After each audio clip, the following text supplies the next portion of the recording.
В своем видео о классическом и современном тангризме я объяснял, что мое мировоззрение основано на базисе современного тангризма, то есть на приемлемом для всех людей доброй воли кредо и совместимом с научным мировоззрением восприятии понятия Бога. Я объясняю, что на этот базис может быть воздвигнуты любые настройки, навеянные родной культурой человека. Далее я буду рассказывать, какие настройки я собираюсь возвести на этот базис. Начнем с настроек, которые навеяны моей родной культурой, а моя родная культура – это якутская культура.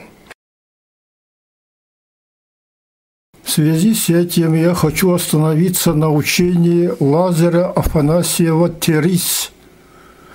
Он был кандидатом филологических наук и был воспитан в детстве бабушкой в духе тангрянской морали. Терис начал с 1983 года научные исследования на тему традиционного верования якутов. Он заявляет, что существует только один бог, называемый у якутов Тангара. Тангара – живая сила, создавшая Вселенную. Тангара, создавший мир, является единственным, и его якуты зовут Светлый Бог Господин. В христианском учении Бог является единым в трех лицах, хотя это достаточно трудно воспринимать. В схеме Терис Бог Тангара является единым в 9 лицах основных небесных аи, каждый из которых может проявиться в 7 образах. Это, конечно, еще труднее воспринять. Множественность этих ипостасей аи в учении Терис вызвано желанием использовать максимально богатство якутской обрядовой поэзии. Поэтому лучше воспринимать ипостаси аи как чисто поэтические образы, характеризующие различные возможности получения помощи от Тангра. Еще проще воспринимать их как различные имена Тангра. Помните, что в исламе Аллах имеет 99 священных имен. Почему же Тангра не может иметь 63 священных имен? Тогда все становится естественным. В учении Терис каждой из 9 основных ипостасей Тангра соответствует свое небо, которое символизирует морально-нравственное развитие человека.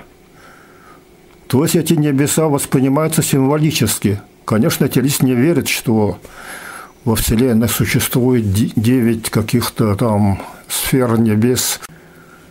Человек в своей жизни должен стремиться совершить путь через эти небеса, то есть стараться совершенствовать свои нравственные, интеллектуальные и другие положительные качества, пообщаться с помощью молитв и обрядов с ипостасями аи, символизирующими эти качества. Это называется «идти дорогой аи». Вот именно в этом и состоит суть учения Терис. Для нас тангрианская молитва является способом мобилизации своих жизненных сил, подзарядка дополнительными ресурсами из окружающей среды, включая неизвестные нам силы, поля и источники. Таким образом, тангра является для нас в значительной мере символом, позволяющим мобилизовать психологические и другие внутренние известные и неизвестные ресурсы. Поэтому мы перевели на русский, французский, английский языки собранные и отредактированные Терис молитвы 63 ипостасям Тангра.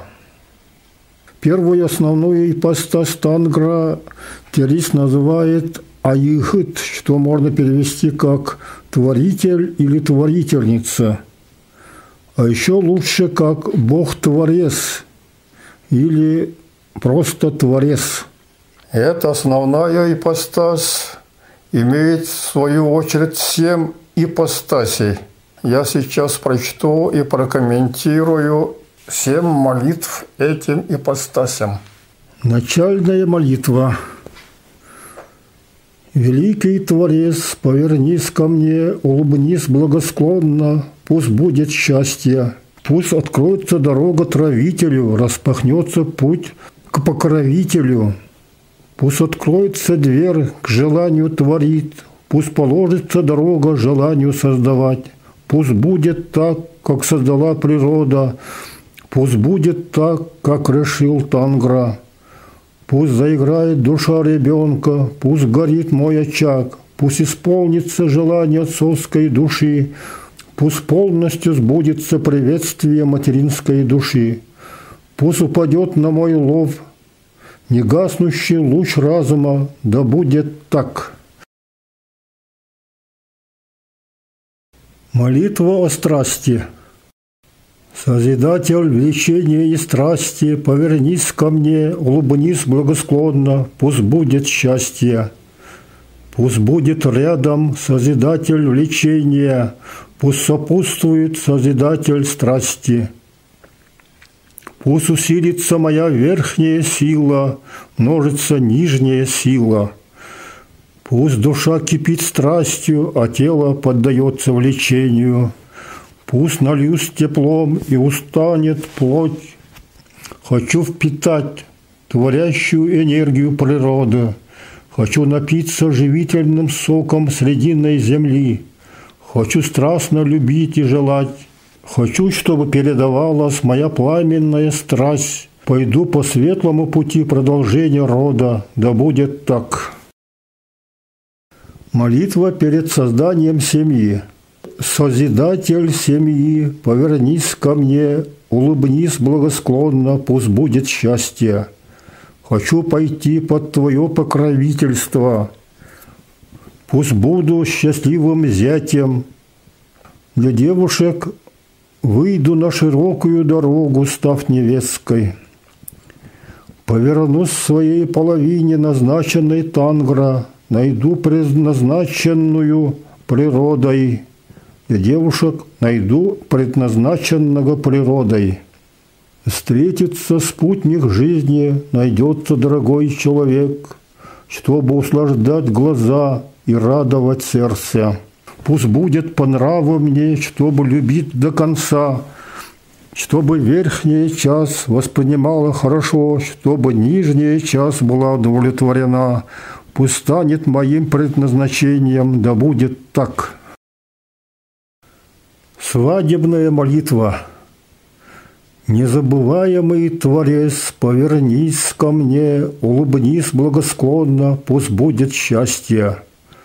Пусть стану продолжателем рода, приму блестящую роль предков будущих людей. Создам семейный очаг, зажгу огонь камина, поставлю медную коновязь. Обживу свое сокровенное золотое гнездо. Пусть будет достаток, много имущества и сытная пища. Хочу взаимопонимания и дружеских обсуждений.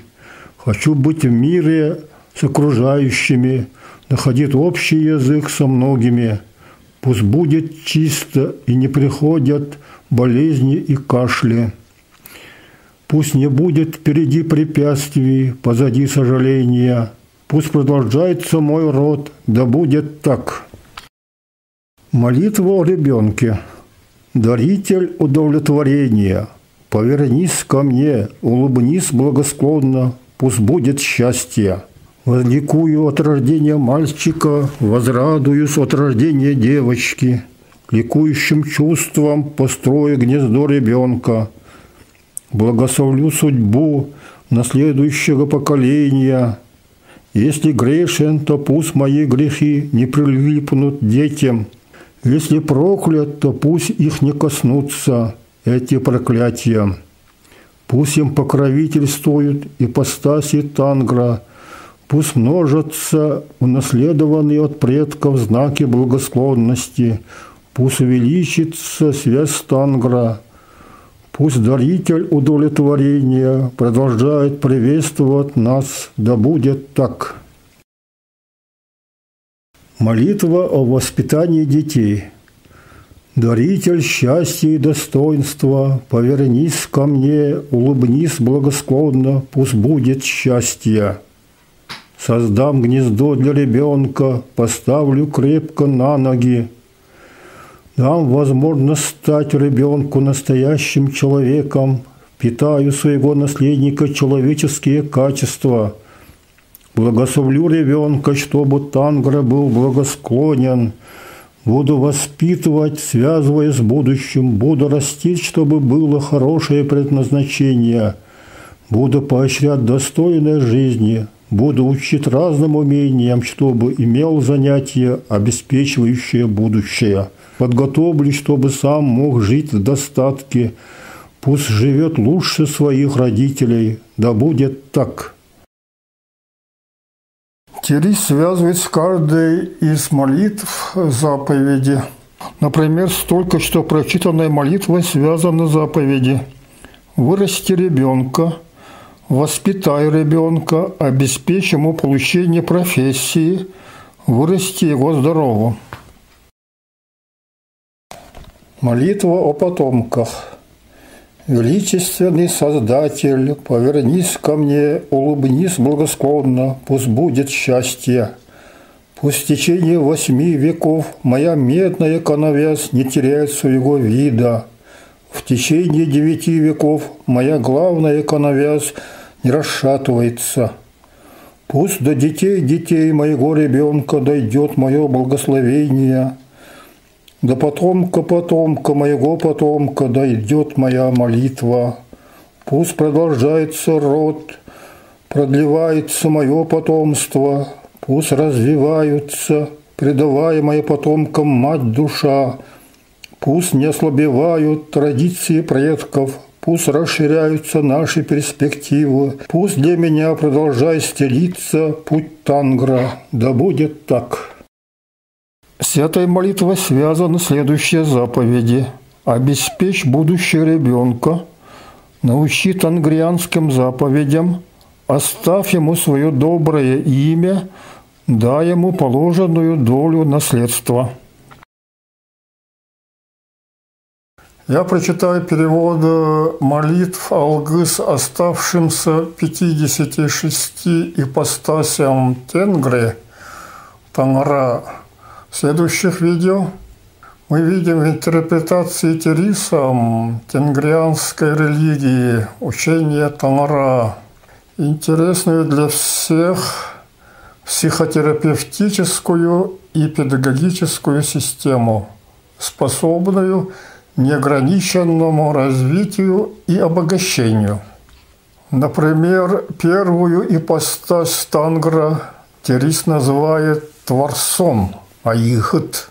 Поэтому для обращения к этой ипостаси можно использовать все молитвы всех народов, адресованные к Богу-Творцу, но не противоречащие кредо тангризма. В связи с этим напомню формулировку кредо современного тангризма. Есть много путей к единому Богу, и надо верить так, чтобы не наносить ущерба другим. Пусть эта вера способствует сплочению людей доброй воли, чтобы человечество жило в согласии и могло решать все возникающие перед ним задачи и проблемы. В соответствии с этим кредо каждый может воспринимать понятие Бога по-своему. Я объяснял свое восприятие Бога как совокупности всех неизвестных науке сил, полей и их источников, способных помочь человеку, а также как символ, помогающий мобилизовать свои неизвестные и известные ресурсы. Ни наука, ни другие религии не могут иметь ничего против такого восприятия Бога. Имя первой ипостаси Аихот можно перевести также женским родом, как творительница. Поэтому для обращения к этой ипостаси Тангра можно использовать все молитвы, посвященные святым покровительницам семейного счастья всех религий, а разумеется, не противоречащим кредо тангризма.